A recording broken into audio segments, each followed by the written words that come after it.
Right, this video's been a long time coming. I did announce last year that I had some exhaust options coming up for review on the Interceptor, something which obviously up until now hasn't happened. And I'll try to explain why, because some people have expressed the frustration on this. Now, last year when I got the Interceptor, I was approached by an Indian company that makes exhaust systems. They had some models available for the Interceptor and they asked me if I would be willing to review them. The answer was obviously yes, because there were very few examples available at that time. Now, I'd promised these guys that I wouldn't review any other exhausts until I'd reviewed at least one of their exhausts if it was suitable. And therein lies the problem, because they turned out to be the most unreliable people I've ever dealt with. Now, after several months of being told that an exhaust had been dispatched and it not turning up, and then me inquiring about it and finding out it was still in the warehouse because they'd forgotten to send it, and then still nothing turning up because it had got lost in the post, so they were going to send me another one. Honestly, the stories just kept going on and on and on. I eventually gave up with this company because obviously no matter how good their exhausts were, if they couldn't be relied upon to fulfill orders, there was no way on the face of this earth I could honestly recommend them on this channel. Now, beginning of this year, obviously we had the pandemic, lockdowns, it sort of fell by the wayside,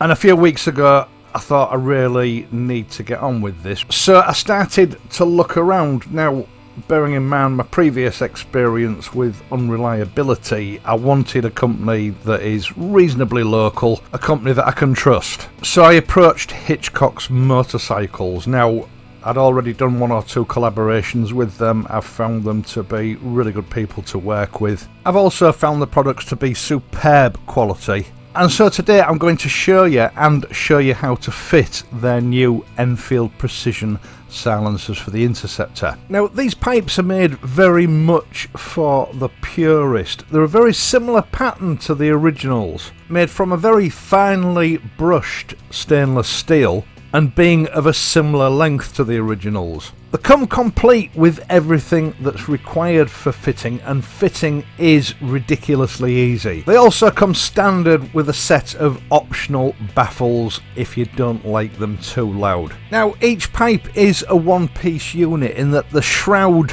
for hiding the connection is welded onto the exhaust. It's not a separate piece, which makes the whole fitting process much easier. Its design does, however, make the pipe look a little bit longer than it actually is. It's not that that's necessarily a bad thing, I thought I would just point that out. Now, Hitchcocks were very keen to point out that these pipes are not made in England or Britain. They are a foreign manufactured pipe, but they're made to Hitchcock's exacting standards. But by the sounds of it, they do have some other pipes planned for the future. Now, compared to the OEM pipes, these pipes are significantly slimmer, but they do have a significantly larger bore, featuring what I consider to be fairly standard sound deflection technology. Now, this means that exhaust gases are going to be able to escape much more quickly than with the standard pipes. This should, in theory, allow the engine to run cooler, and it should also allow it to release a little bit of power. But we'll have a look into that in another video in a week or so when I've had a chance to try everything out.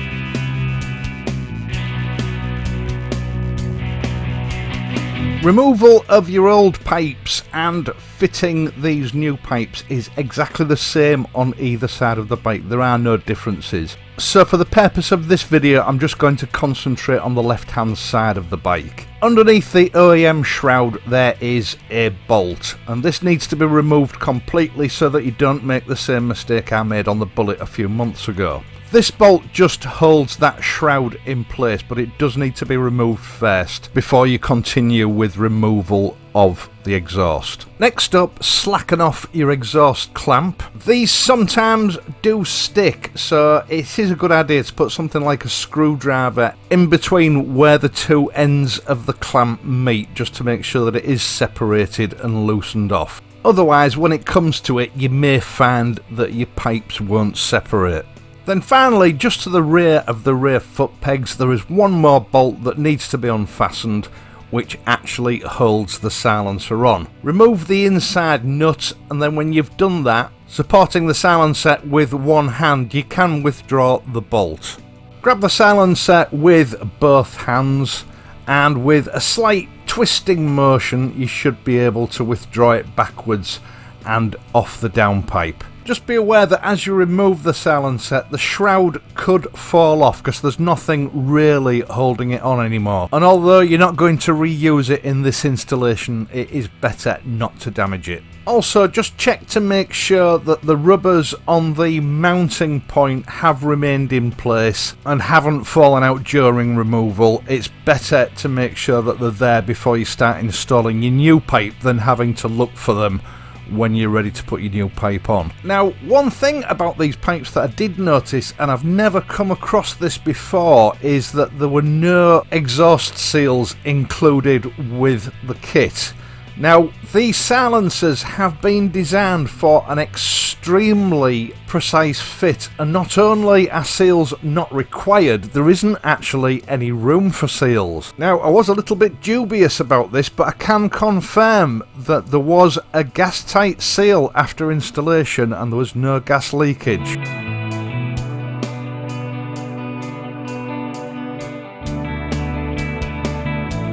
Now, in common with a lot of these exhaust kits, we're going to reuse the actual fixing brackets that are on the old exhausts. We won't, however, be reusing the fasteners. The new exhausts come with a set of stainless fasteners. So remove the bracket and then do any cleanup work necessary. It's better to give it a clean up now, you won't get a chance to do it again. And once you've done that, it's time to attach it to your new exhaust pipes. Now, Hitchcocks have used their ingenious sliding block system here so that you can fine-tune the bracket to make sure that it fits your bike exactly. And these fasteners do come pre-installed with spring washers, so there shouldn't be any need for Loctite or anything like that. Connect both fasteners finger tight. You still need to have that little bit of adjustment. Just make sure that with a little bit of effort it will slide backwards and forwards if you need it to. Make sure that the clamps on your new exhaust are fully backed off. I found that one of mine was tightened up slightly, so I had trouble initially getting it on till I realised what the problem was. And then again, with a similar twisting motion that you use when taking your pipe off, insert it onto the downpipe. This might require a little bit of effort. Just take your time, be patient and be careful. And when it's fully inserted onto the downpipe, line your bracket up with the mounting hole. Reinsert your original bolt, screw the nut back on and tighten it up. Now, before securing the bracket via those two bolts where they actually attach onto the silencer, next thing to do is actually fasten your exhaust clamp up. It is, in my opinion, best to leave just that little bit of flexibility at the exhaust mounting bracket while you do that, especially because you're relying on a gas tight seal here. And once you've done that, you can go ahead and tighten those two bolts on the bracket back up. As I said earlier, these are on spring washers, so there shouldn't be any need for Loctite or anything like that. They shouldn't come loose again. And that's the job done, really. It is a pretty easy and straightforward conversion. Now, the bike has a learning ECU, so once you have your pipes installed, start the engine up, don't rev it, and just allow the bike to idle for 10 to 14 minutes. Now, if you live in a hot country, you might need to shorten that time. You don't want the bike overheating. Basically, what you want is for the bike to reach normal operating temperatures. This gives the ECU time to work out via the O2 sensors what the mixture is doing and make the necessary adjustments for any differences that those pipes have made. Once you've done that, take the bike for a 2 or 3 mile gentle run just to check that everything has reset correctly. If the bike's running okay, you can then continue to ride it normally. If the bike isn't running okay, you might have what is known as a stuck ECU.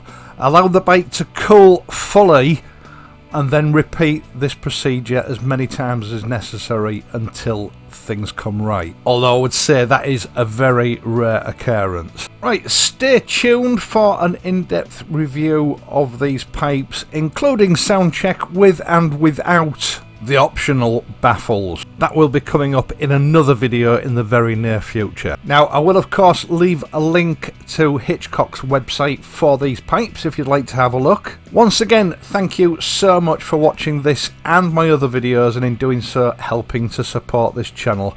I hope you've enjoyed this video and found it useful. If you have, please leave a like and subscribe to the channel. And if you do subscribe, don't forget to hit the notification bell and enable all your notifications in the settings. That way YouTube will inform you whenever I upload a new video. I will of course be back next week, so until then, please ride safely and I'll see you soon.